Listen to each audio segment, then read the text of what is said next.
All right, guys, and welcome. Section 1.6, special pairs of angles. You're getting some good stuff today. You're basically getting three pretty important definitions about pairs of angles, how we can pair angles up. So you might be thinking about how angles have gotten paired so far. And really the only definition we have for, say, two angles that are related to one another is the definition for adjacent angles. Now down here, you'll notice that angle XYW and WYZ are adjacent to one another. So that's one observation we can have about those two different angles. There's actually another observation we can make of those. And if you're good at addition and realizing what this adds up to, that might be a special angle relationship. So we're going to find something for that there. So stuff beyond adjacent angles, right? If you've got two lines intersecting, are there angles that form that aren't adjacent to one another? What do we call those? So anyways, if we notice here, right, these are adjacent to one another, but they also add to a particular number. What do you think's shown to us on the left side here, this other triangle right here? Well, we have angle R right here, and we have angle T right here, and you know what? Those are special too, because, hey, they add up to that special number. So that special number of 90 is going to come through with our first definition of today. I'm guessing you've probably heard about what that is, the definition for the angle measures that two angles that add up to 90 degrees. I'm guessing you already know the name of it, so it might be a bit of a review at the beginning, but we'll figure out how we use that information to add to our system of proofs as we continue to prove more interesting things down the line. Okay, so I'm excited for this one because you're learning some important angle information that you're going to use pretty much the rest of the year as you prove the rest of the geometry. Let's get started with it now.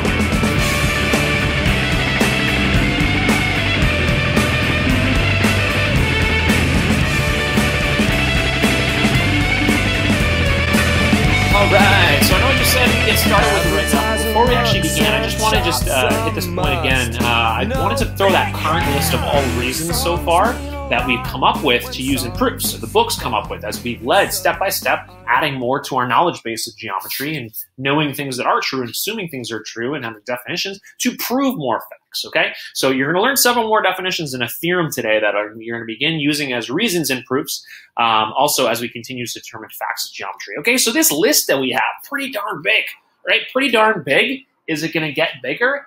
Yes. Yes, it is going to get bigger. And if you know anything about exponential growth from Algebra 1, exponential functions, this list will be growing exponentially. So eventually, you're not going to have a list like this with all the reasons you can follow in proofs. There's no reason to have that long of a list. But just try to stay organized in your notebooks. Every day, you're going to get maybe 2 to 3 things to add to this. So you're writing that down, you're highlighting them in your notebooks, and you're just trying to learn them. And when it comes time to, say, have to use the angle addition postulate somewhere, you're not going to forget what the angle addition postulate is, right? That's just when we add two angle measurements together for adjacent angles, becomes the angle measurement of the larger angle that those two angles form, for instance. Or the subtraction property of equality. If you have to subtract equal values from both sides of an equation, you're not going to forget what you call that here, okay? So it looks like a lot right now, but as long as you stay organized, kind of mathematical organization is probably the biggest thing in terms of what math teachers typically try to develop about 7 or 8 things with you guys of being a math student. Organization is one of them, and organization is probably the most important thing for geometry. So up top here, we just have 4 postulates so far, and really all the ones you're using in proofs right now are segment addition postulate and angle addition postulate. Protractor and ruler postulate will come later.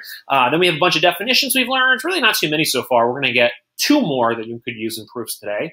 And then you got your properties of from algebra, so properties of equality up here, and then the equivalence relation properties, reflexive, symmetric, and transitive down here. And then finally, we're finally getting to theorems in section 1.5, which is why section 1.5 for me was such an exciting section, because you finally are proving facts based on our initial definitions and assumptions. And we'll just keep proving those facts and adding to our knowledge base about how the world of geometry works, okay?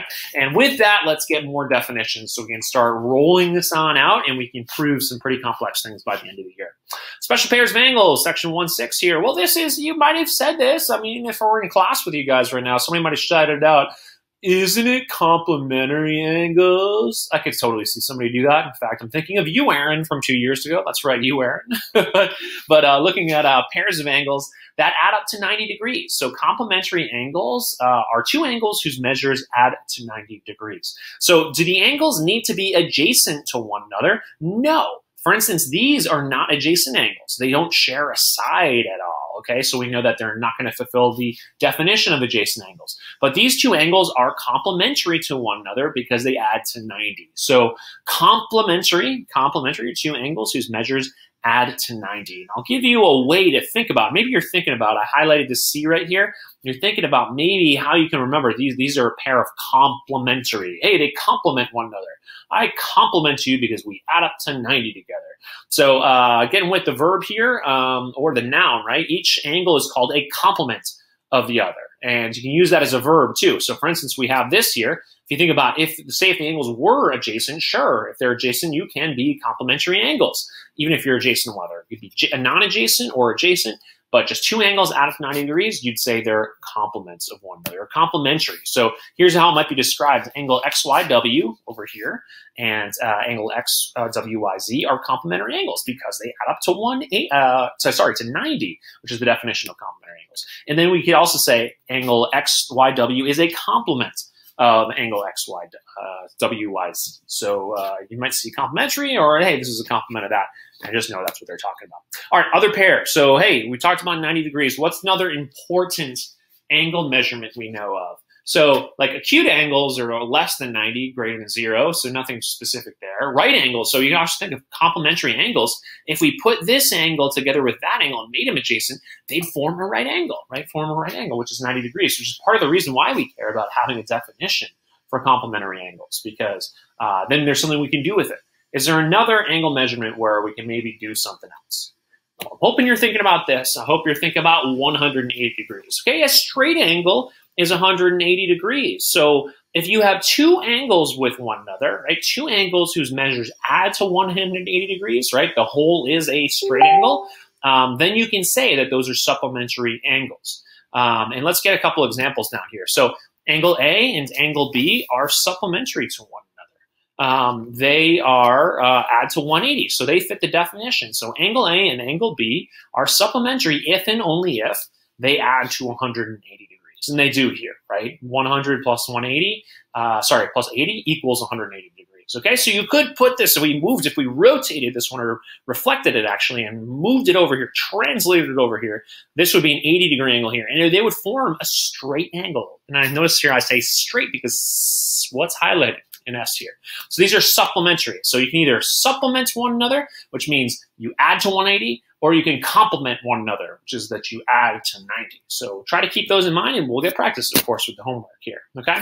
Angle A and angle B are supplementary angles because they add to 180, and we could also say angle A is a supplement of angle B. Okay, so if you haven't really thought of where this is heading right now with the highlighted C for complementary, and C for supplementary, I'm going to give you a way to think about how you can remember which one's which. Which one starts with the C and which one starts with the S, meaning the angles that add to 180, is that S or C, S or C? Well, think about it. I just put something else up here. I put another angle. This 60-degree angle is supplementary to the 120-degree angle. They are supplementary angles right here. It's a supplement of 120 degrees. So this is another example of a pair of angles that are, and again, the section's pair of angles that are supplementary.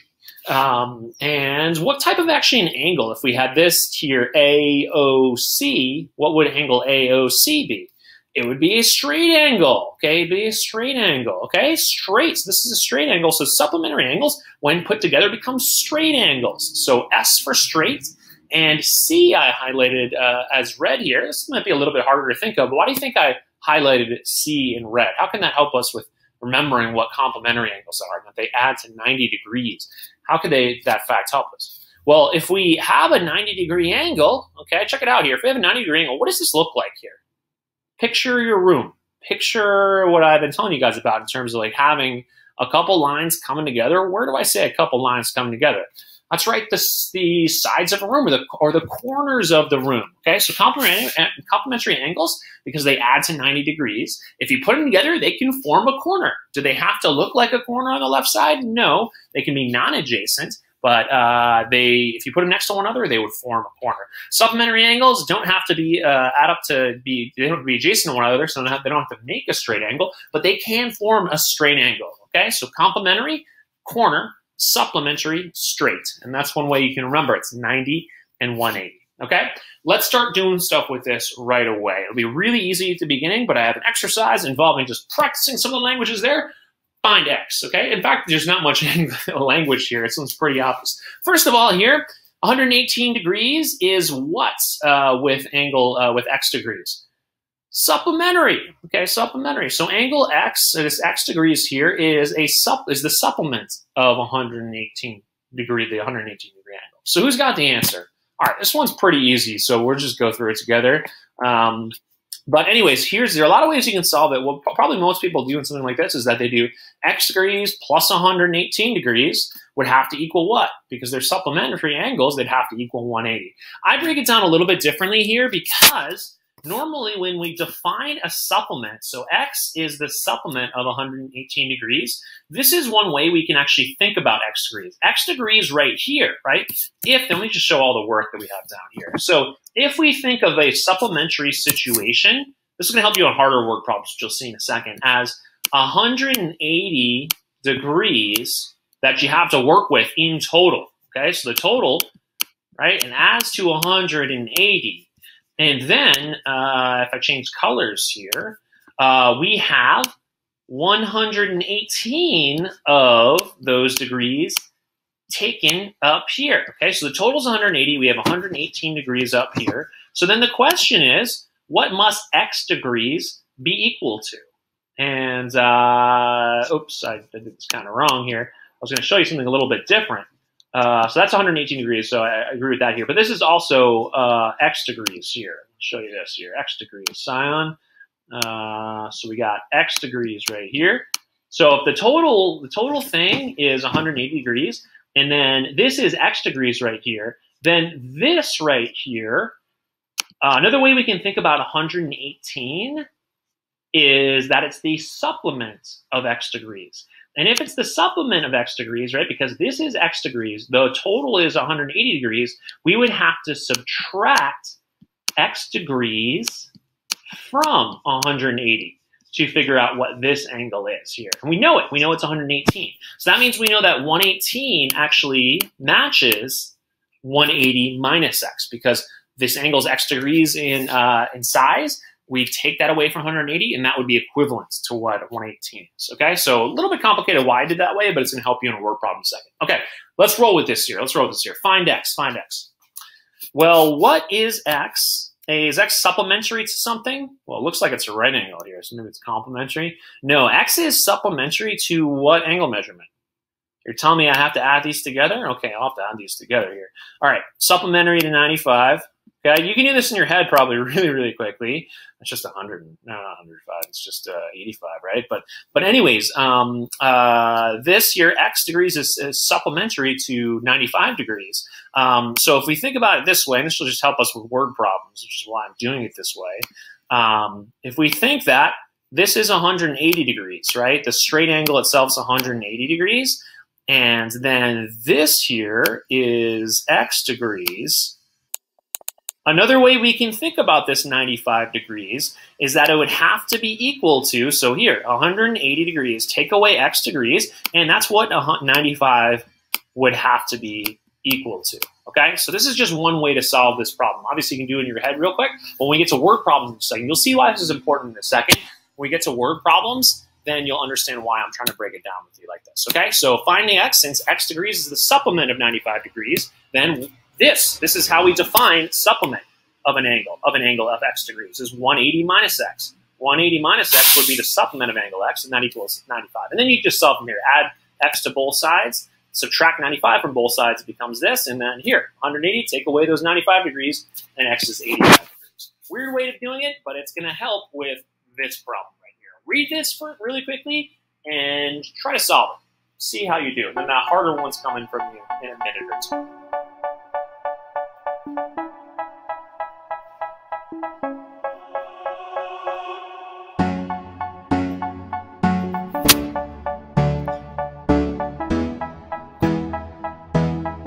So here we got the supplement of an angle is 4 times as large as that angle. Find the measures of the angles. So word problems like this is an easy one, but they'll get harder what you're going to do is define variables first. So here I'd say let x equals the measurement of the angle.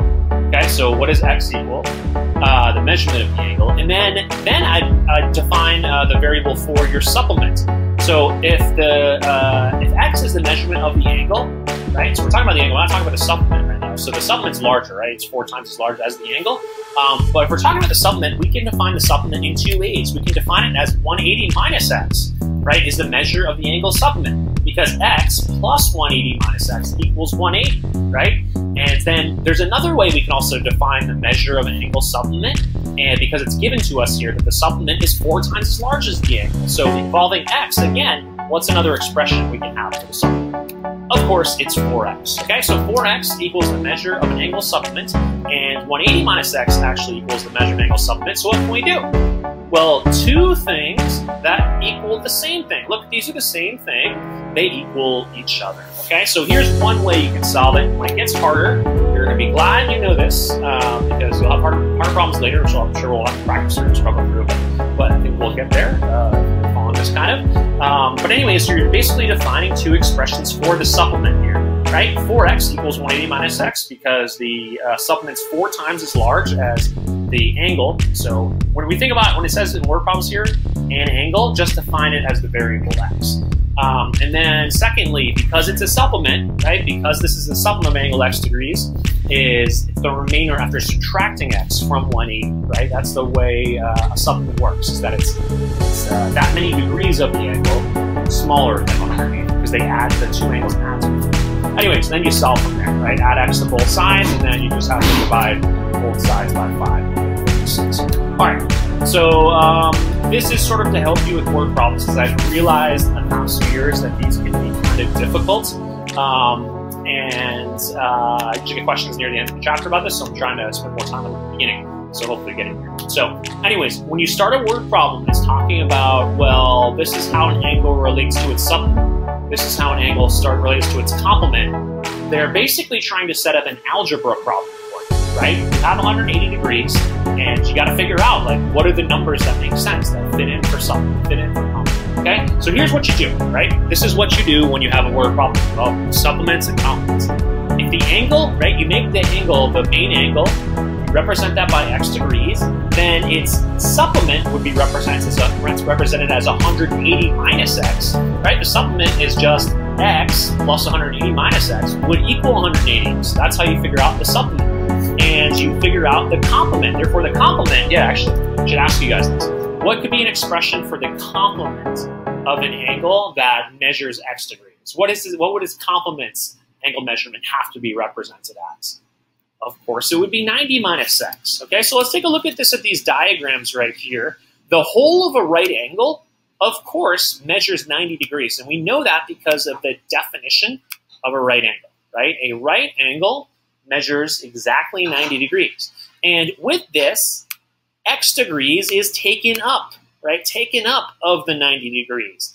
Therefore, right, what gets left over, right, if you take away these x degrees here, this is no longer 90, right? I'll extend it just so we see here, but this is no longer 90. This here is 90 minus x, okay? 90 minus x. And that's what you'd have to solve for, right, to get the complement,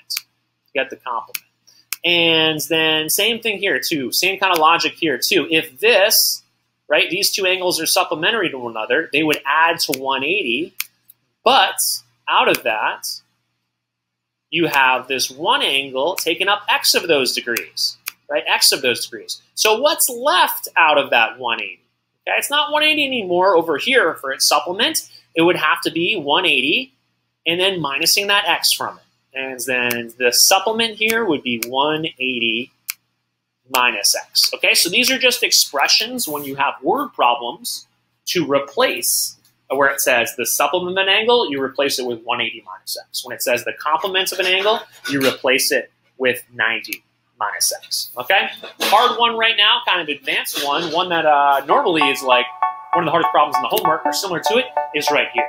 Read through it. I'm going to give you a minute or so to give it a shot, and then we'll talk about it. Ready, set, go. They say, oh my God, I see the way you shine. Take your hand, my dear, and place them both in mine. You know you stopped me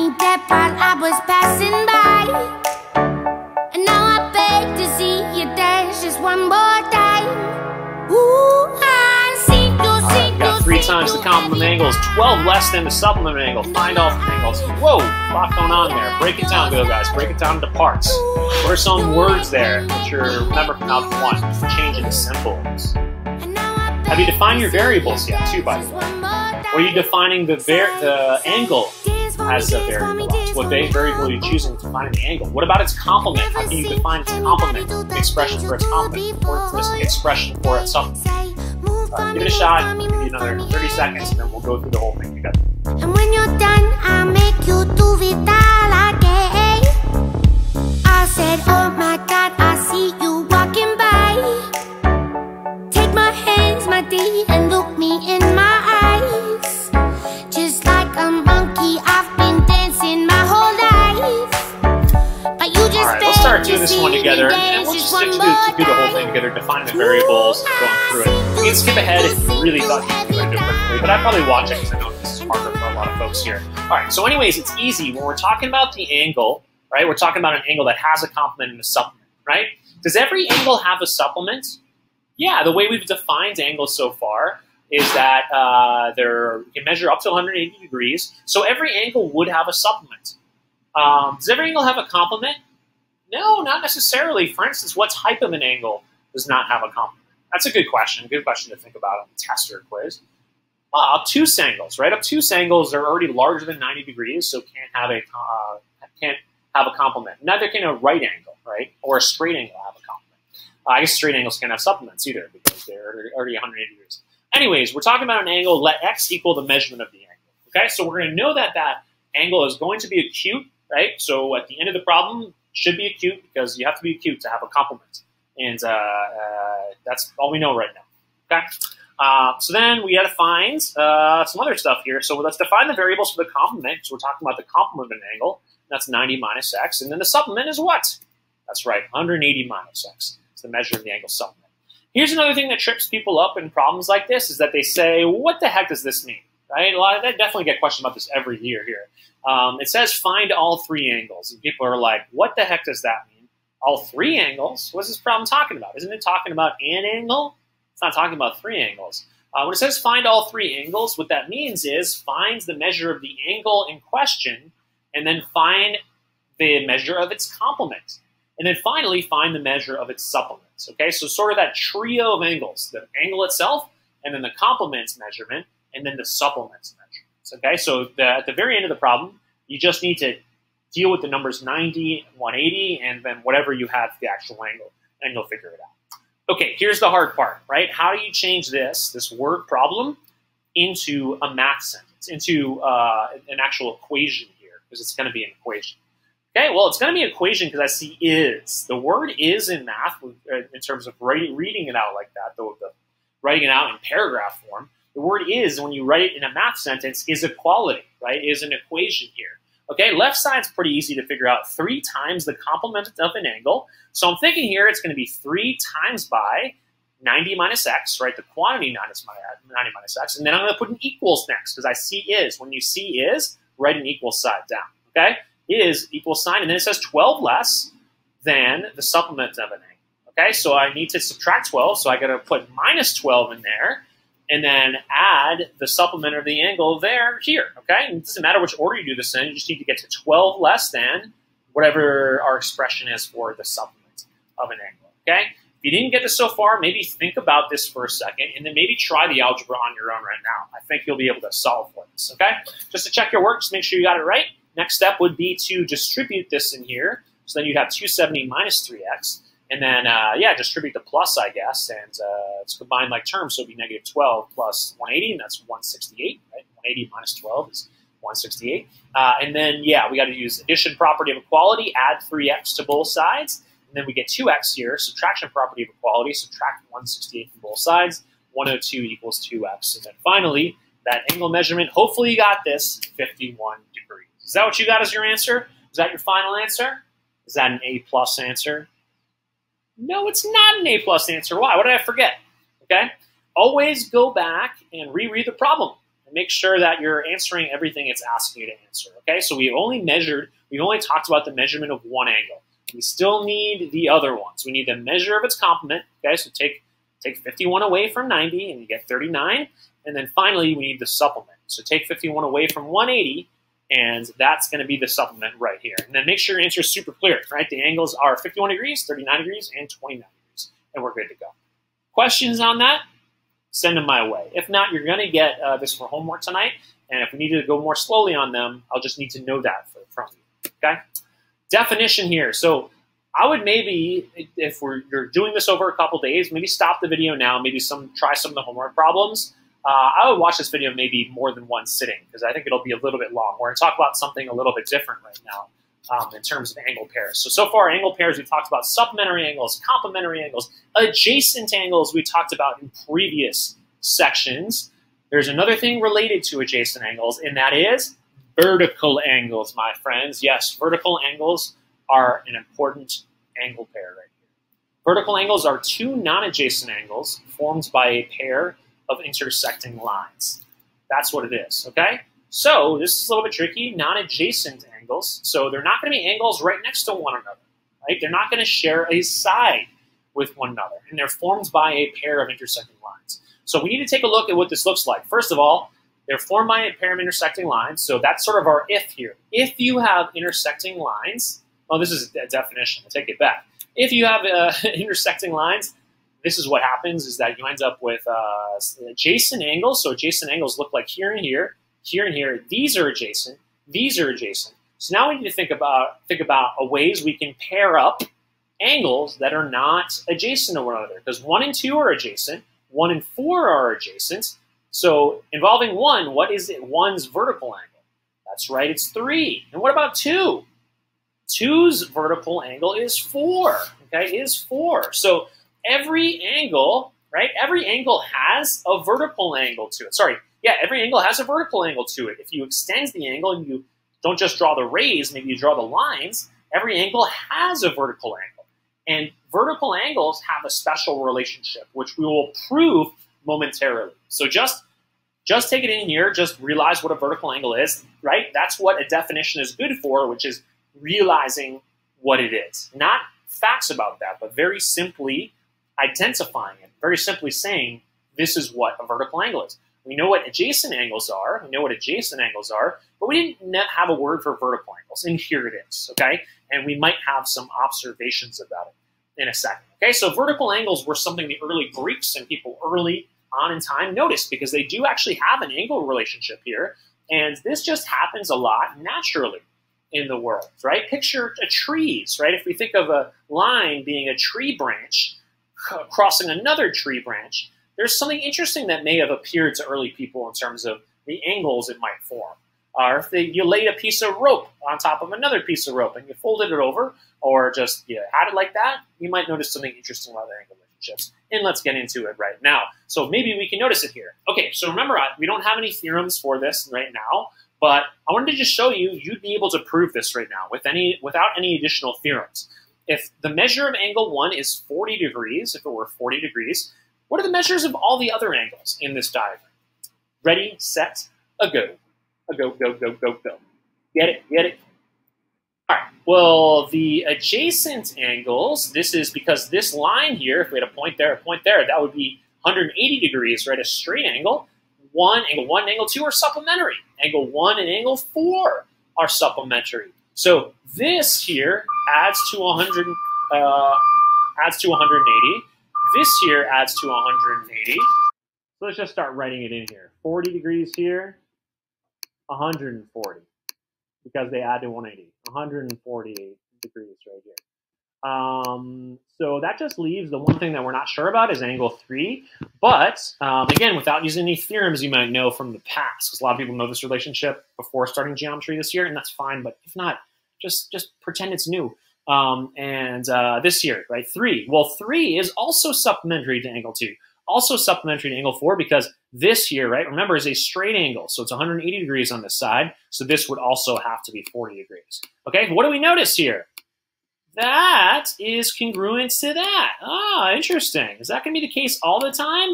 If it is the case all the time, what will we have to write?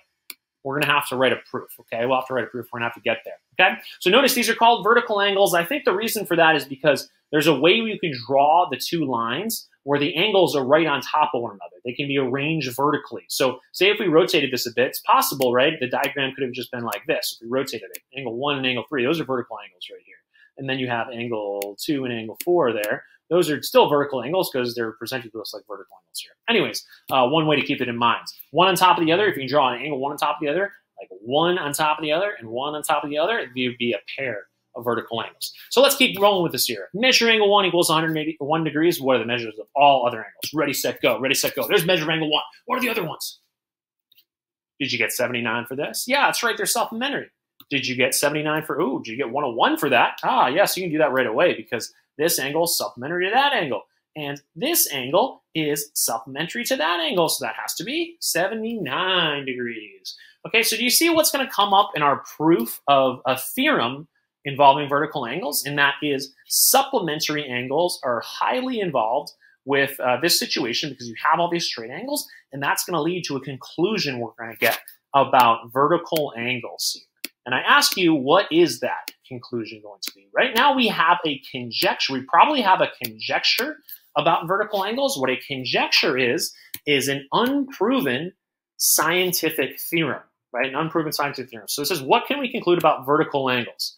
And our conjecture here is that vertical angles must be congruent. Vertical angles are congruent. And if we just did it twice, we haven't written a proof yet. So my guess is that we need to propose this as a theorem. It's a conjecture right now. And then let's go ahead and prove it after that. Here you go. There is your theorem here, the vertical angle theorem. You don't need to worry about calling this the vertical angle theorem.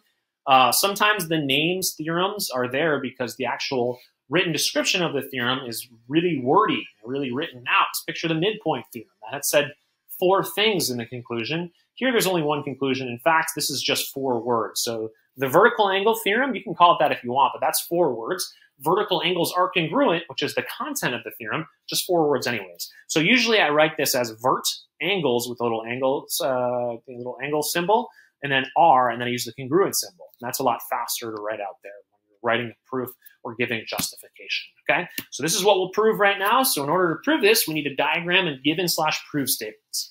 What might a diagram look like and which we can use to prove, and what might the given and prove statements be? This is a little bit tricky because in the actual theorem itself, it's not written in if-then form. So remember, most of our theorems are written in if-then form, and the part after the if is the given, right? That's known as the hypothesis. If this, so that's our given premise, then this is the thing that we'll have to follow. This is our proven fact that we'll have to follow, and we'll get there through logic. So here, there's no if, and there's no then, so we need to kind of think about what those would be. So vertical angles are congruent. So maybe, is it this? So we got to think about what's given to us in the situation, and then what needs to be proved. Vertical angles are congruent.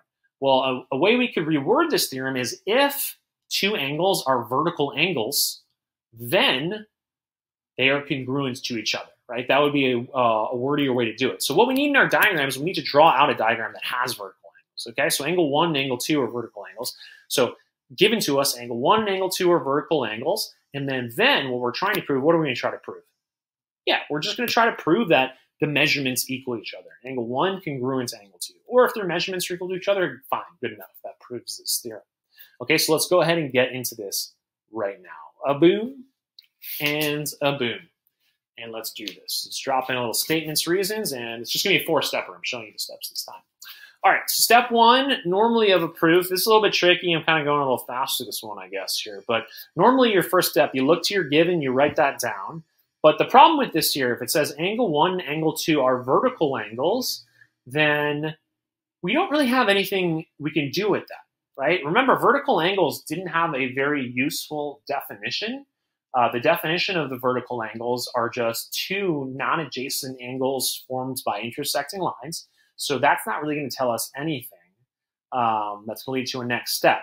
So measure of angle 1 measure equals measure of angle 2. So maybe one other way we can maybe get in this, and we have our given diagram here, what's some statements we can write involving angle 1 and angle 2? And perhaps this angle 3 here that's given to us in this diagram, maybe that will come in handy for us for this proof. So maybe think about this. Usually go here with the given. If the given doesn't lead anywhere, look to the diagram. And maybe the way that they've marked up the diagram can allow you to say something about the diagram. Well, I'm hoping you're thinking you can say this. Measure of angle 2 plus measure of angle 3, what does that equal? 180. Measure of angle 1 and plus measure of angle 3, what does that equal? Equals 180. Okay? How do we know that? Did you just say because they're supplementary angles? Did you just say that? Well, true, those angles are supplementary, but this is a little bit tricky here, guys. When you see this, we came up to this conclusion because, look, this is a straight angle, and this ray is going in the interior, so we know that it would form two angles that add to 180 degrees. What reason is that? Is that definition of supplementary, or is it something else? It's the angle addition postulate. Okay, so a common mistake that people make is that when they look at a diagram, they'll be like, oh, those are supplementary, so I'm going to put that down and say that's the definition of supplementary. No, right? Looking at the diagram right here, you don't know just by looking at this that it's supplementary, but by looking at this, you know that this is a straight angle, so they add to 180. So pretty tricky, but remember, angle addition postulate has those two parts to it. The part plus the part equals the whole, right? That's part one. And part two is more specific. The part plus the parts, right? Part plus the heart equals 180 if the whole is a straight angle. So that's what you're using on this one. Okay, now that we've said this, now we've written it down, we've taken a deep breath, because I think we know exactly what to do on this next step. We have 180 right here, we have 180 right here. So these two things, both equaling the same thing, they equal each other. We can then make this statement right here. Who's going to tell me that reason? Who's got that reason? Oh, I love this. I think this was Euclid's postulate number 4 was what? The transitive property, friends. That's right, transitive property. That's right. Euclid had different kind of postulates and different numberings of things, right? Because he wasn't perfect at this geometry stuff like we are. So textbooks have changed a bit over time, but the basic Euclid stuff is what's get followed. So transitive property goes here, which is similar to what Euclid wrote about. One of the many things he wrote about. Okie dokie, so we have this here. Our whole goal is to prove measure of angle 1 is equal to measure of angle 2. Look at this. Now that we've done the transitive property, just because we could do that right here, we have measure of angle 1 over here. We have measure of angle 2. They're on both sides of equals. And what else is part of this expression and that expression? So we have 2 steps left. So we could technically finish the proof right now just through the subtraction property of equality. But what might that missing step be? It's just doing this. The book doesn't want you to forget about this, right? This is how they proved it in the book, and I just took it. I stole it. They're saying this because they want to state that, hey, they're setting up these are equal values, right? Measure of angle 3 equals measure of angle 3 because eventually we're going to subtract measure of angle 3 from both sides so that we can isolate measure of angle 1 equaling measure of angle 2. What step is this? Step 3, what step? When you say anything is equal to itself, what step is that? That's right, friends, the reflexive property.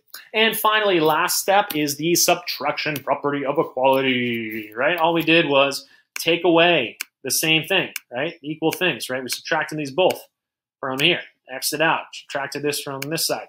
X it out, and then we got left with this, and we got left with this. Okay, so now in the future, right? In the future, if we see a diagram like this, we're immediately able to go here.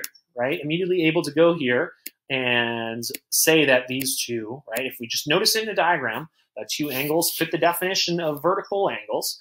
We don't need to say definition of vertical angles to prove. We'll just say vertical angles are congruent and states this immediately upon seeing a diagram. Vertical angles are congruent. All right, let's keep going. A little bit of summary here. I'm going to show you harder diagrams in a second about vertical angles here. The vertical angle theorem. Vertical angles are congruent. Again, it's our third theorem here. We don't really use the theorem numbering. It's more important to know what the theorems are. But here, right, because two intersecting lines gets pairs of adjacent angles, but it gets two pairs of vertical angles if there are two lines intersecting. The number of lines intersecting is going to correspond with how many vertical angles there are. And that's intersecting a single point. So here 1 and 3 and 2 and 4 are congruent. Let's get a little bit harder diagram. Oh, also another thing to point out here too. When you're writing this in proofs, I'll just do this. You'll notice this over time. But when it comes up in a proof, I abbreviate it like this. Vert angles are congruent. Okay, so if you're writing the theorem in your book, you might, in your textbook, your notebook, you might write this as an abbreviation because that'll save you time if you use this. Dropping this one out and bringing this one up. And who's got me right here?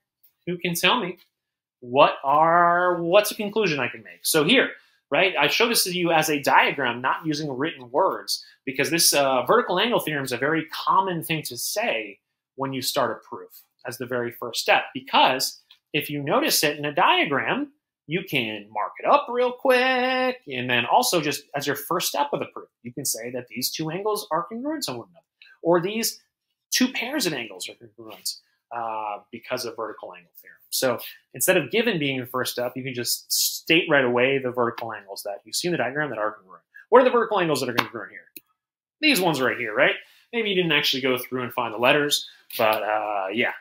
You see now AED and BEC are congruent, and AEB and DEC are congruent to one another. Slightly harder diagram right there, just because we have like more lines and more craziness going on here. Who could tell me a pair of vertical angles? Who's got a pair of vertical angles? A little tricky here. So what do we got to see? We got to find two lines that are intersecting.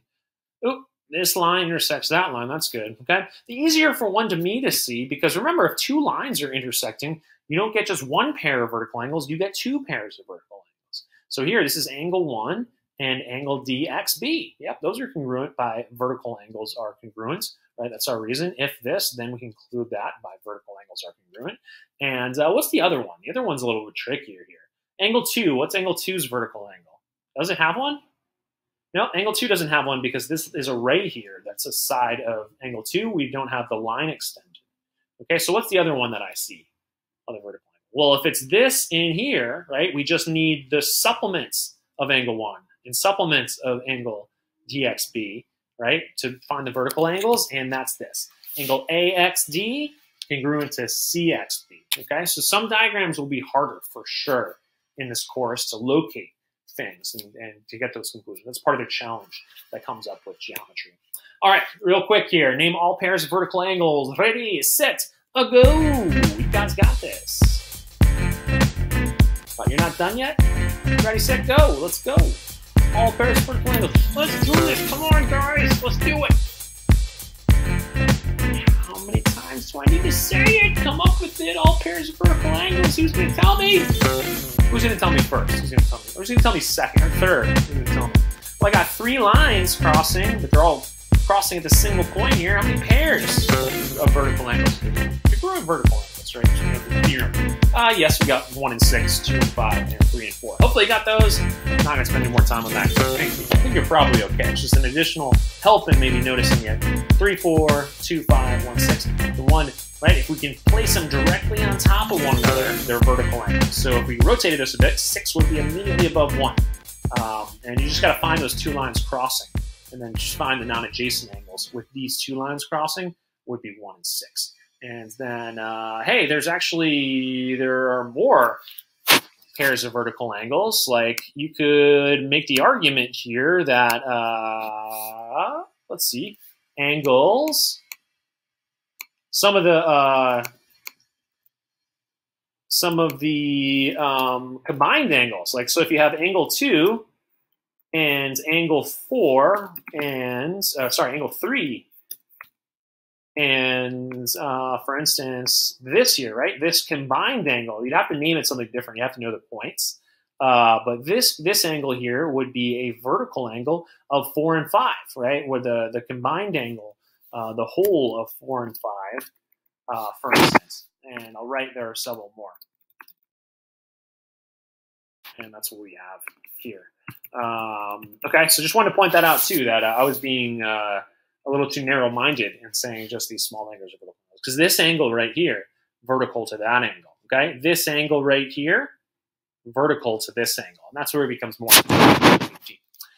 Okay, so wrapping this up now, this is our very last slide we have here. We have new reasons in proofs, okay? So again, we're gonna get away from me showing you that big list of reasons in proofs because you need to be taking notes and you need to be organized and hopefully highlighting out those reasons so that you can break out those reasons on homeworks, on quizzes and tests. You know, you have that sort of, you think back to your notebook, right? You have your notebook kind of in your brains here. So all we picked up, right, it might be kind of hard at the end of the class to be like, well, what are the new reasons? So sometimes I do this. I'm like, we talked about vertical angles, but is the definition of vertical angles, is that something that comes up in a proof? It'd be hard to realize, no, that one was less important. The definition, the theorem was more important Okay, so new reasons and proofs, make sure you have these three, try to highlight them out.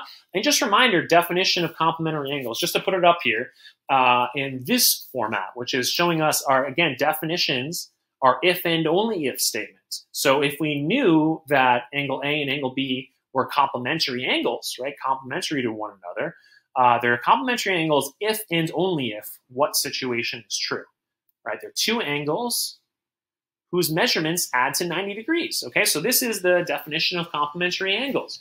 Angle A and angle B are complementary. Normally that could be given to you.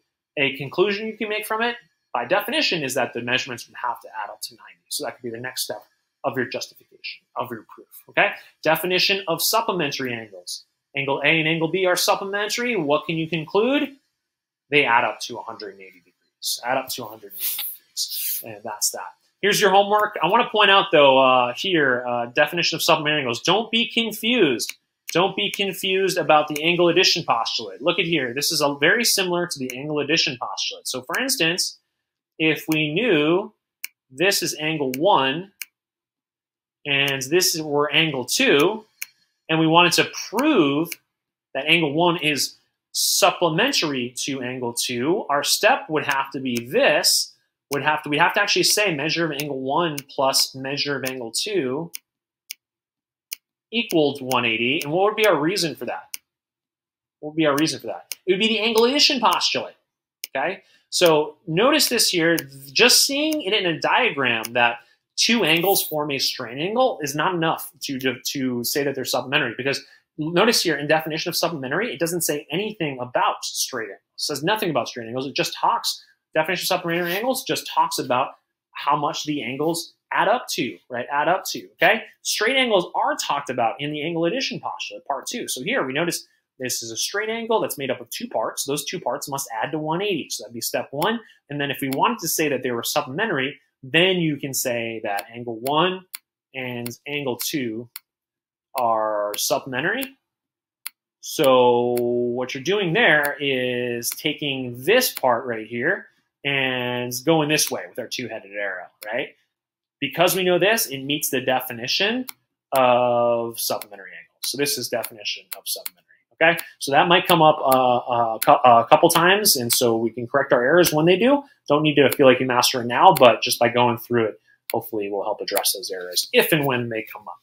All right, there's your homework right there. Go ahead and read the pages, bust through the problems, reach out if you have any questions. If you're spending that half hour a night on your homework, 45 minutes a night on your homework, you're gonna feel like you're in good shape. You don't need to do more than that, even if it feels like you don't get everything on there, because we have time to go over it in our meetings, in our classes together. And you just need to be doing homework, which is why the way that I set it up is, again, hopefully I don't feel like I'm too hardcore in doing homework, but as long as you're doing it, that's better than people who aren't doing their homework. Take care, guys. Clap along if you feel like a room without a roof.